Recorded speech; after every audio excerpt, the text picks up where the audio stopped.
Today we're looking at social responsibility and why community involvement is not just good for society, but it can also be good for your business. I'm joined by Peter Gorbing, CEO of Dogs for Good. Dogs for Good are a national charity providing support dogs to people with disability, and they have a very active commercial support program. So welcome, Peter. Hi, Alistair. Nice to talk to you. So maybe I could start by asking, why do commercial partners support a charity like yours? Well, I think there are a number of reasons. Very much businesses want to feel part of their community, and quite often linking with a charity is a way of creating that connection with a community. But I think on a practical level, a lot of companies have said to me, it's a very good way when they get support for the whole organization around a charity to really engage staff, to motivate. The stories that charities can deliver can be very inspirational. So I think a lot of businesses use it as that staff engagement opportunity.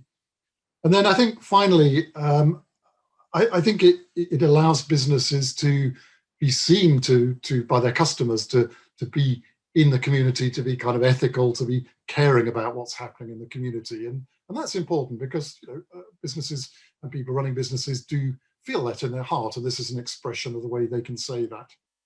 Okay, sounds good. And so fundraising is obviously a big part of your business. Where do commercial partnerships fit into that? Commercial partnerships are very crucial because they can really help us to deliver a number of things. Firstly, obviously, charities have to raise funds, and so a lot of the partnerships we have are around fundraising, whether it's staff engaging in fundraising, it may be some slightly more commercial participation approach.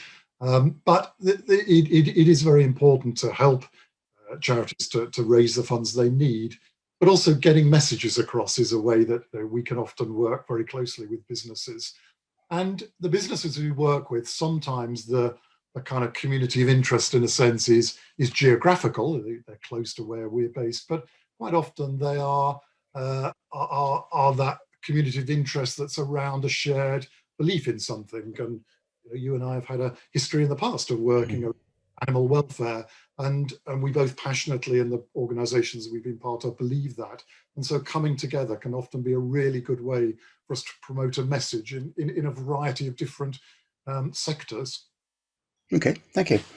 And for people, business leaders watching this, who might be considering what they do as a business, have you got any advice to how to calculate how much money you put into social responsibility?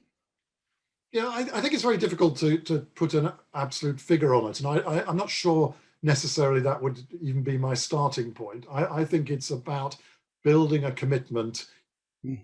community, whether that's a geographical or a community of interest, and then really starting to perhaps identify a charity you feel that there's some kind of real connection there, and then start to explore what that kind of might look like. And look, I'll be honest, from a charity's point of view, obviously we need money. That's what we do in order to deliver the services we have. But there are other ways that commercial companies can help charities. As I said before, the messaging, sometimes sort of pro bono help if you're quite a small charity. Sometimes just having someone who will give you that critical piece of advice at a moment can be hugely valuable. So I think I would start very much from a willingness of the organization to want to engage, and then build up what feels right and what feels good for the organization and the company. Okay, useful, helpful. And is social responsibility just for large companies? Should small businesses take social responsibility seriously? Yeah, and I don't think it's size related at all.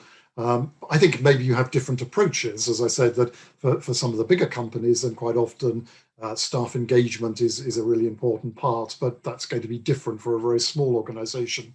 But remembering that charities come in all shapes and sizes as well. So a very small charity really isn't going to be able to cope with delivering what a very large company might want. Whereas working with a smaller organization, a smaller company could actually be very helpful. So I think it's about finding the right fit between the charity and the organization, and really taking it from there. Okay, makes sense. And then maybe a final sort of bit of a cheeky question, really. Is it cynical of businesses to want to get something back from donations, or is that just good business?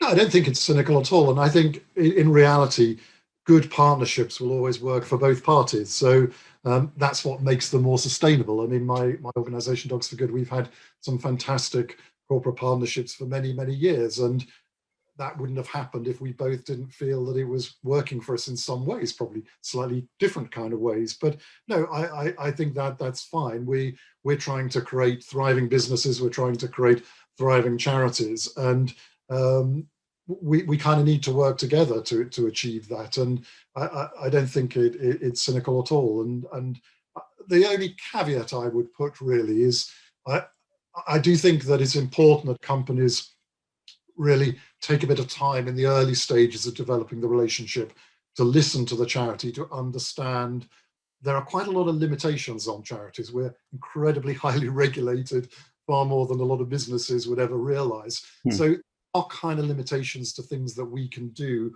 or ethically things that we really feel comfortable with. So that initial discussions, I think, around what is possible, and I think companies have to kind of manage their expectations. We're not here just to kind of deliver profits to companies, but if the relationship works for everyone, then it's surely got to be a good thing.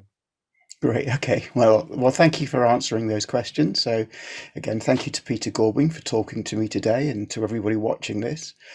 For more advice on business growth and revenue generation, look at my YouTube channel, or look at my webpage at revenueworks.co.uk. And in the meantime, let's keep on growing.